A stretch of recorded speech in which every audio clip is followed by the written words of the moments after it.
Kids. Halo adik-adik, selamat pagi, selamat datang kembali di acara Impact Kids. Sebelum kita memulai semua kegiatan kita sepanjang hari ini, kita akan bersama-sama untuk merenungkan firman Tuhan hari ini. Namun sebelumnya, mari kita berdoa. Mari kita berdoa.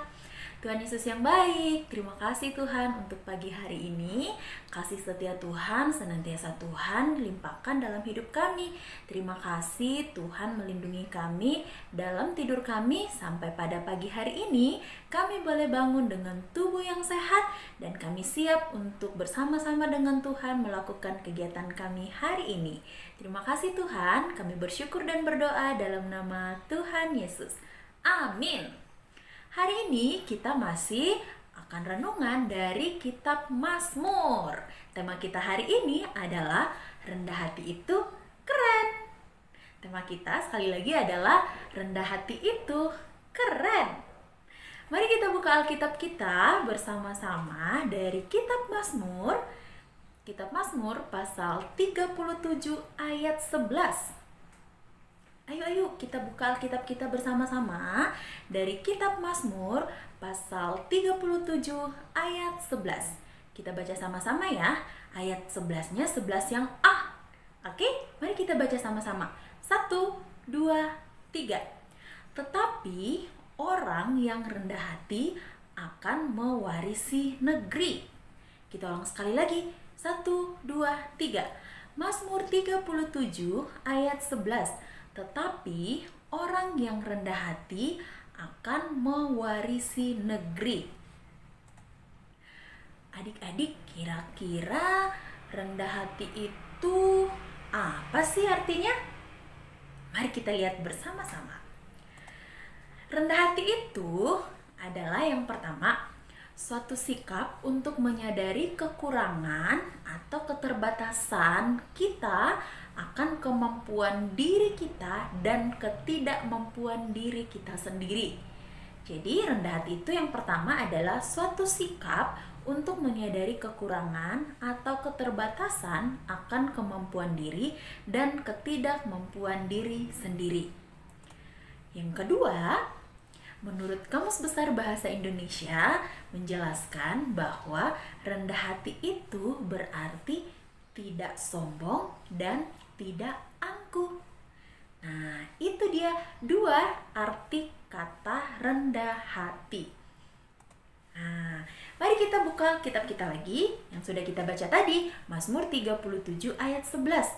Di terjemahan baru dikatakan, tetapi orang yang rendah hati akan mewarisi negeri. Kamerlin akan ajak adik-adik untuk membuka di terjemahan lainnya, yaitu firman Allah yang hidup. Yaitu, tetapi semua orang yang merendahkan diri di hadapan Tuhan akan dilimpahi berkat dan akan menikmati. Wow, katanya kalau orang yang rendah hati itu akan dilimpahi berkat dan akan menikmatinya. Nah, menikmati berkat dari sikap rendah hati. Kira-kira contoh sikap rendah hati itu gimana sih? Contohnya buat adik-adik, misalnya nih, kalau ditegur oleh mama papa atau dinasehatin gak langsung marah, tetapi mengucapkan terima kasih mama, terima kasih papa sudah memberitahu aku yang baik. Nah, itu namanya contoh salah satu sikap rendah hati. Masih ingat kisah Raja Daud? Ketika dia melakukan satu dosa, melakukan satu pelanggaran, terus ada nabi yang dipakai oleh Tuhan untuk datang menegur Raja Daud.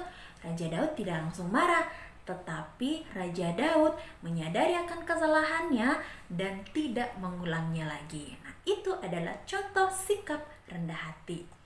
Oh iya, adik-adik, kira-kira rendah hati itu kebalikannya apa ya?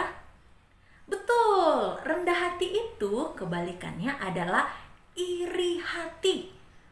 Siapa di sini yang iri hati? Kamerlin percaya bahwa adik-adik semuanya adalah anak-anak yang rendah hati.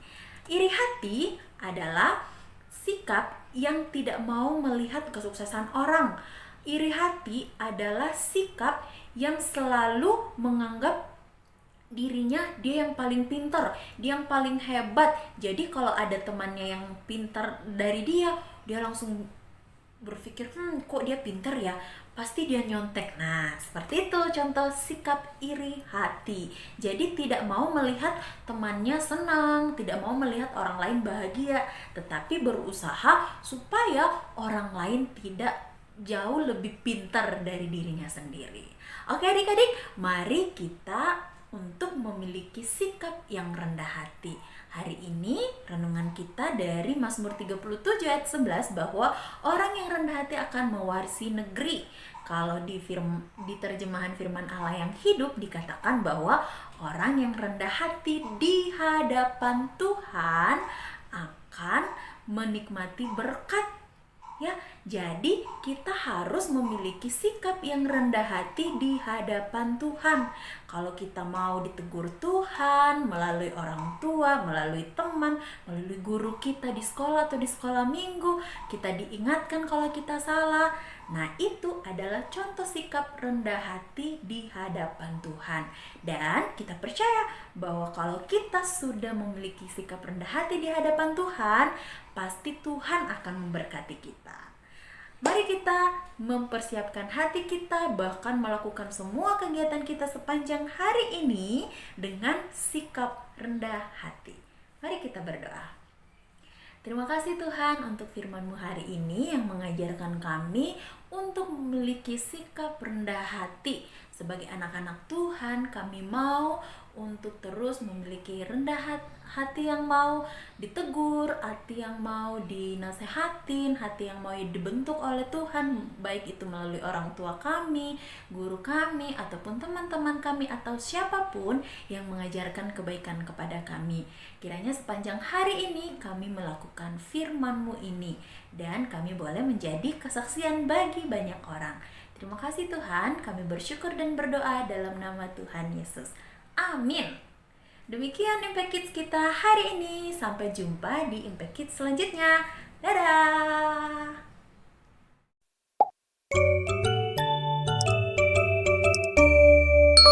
Impact Kids.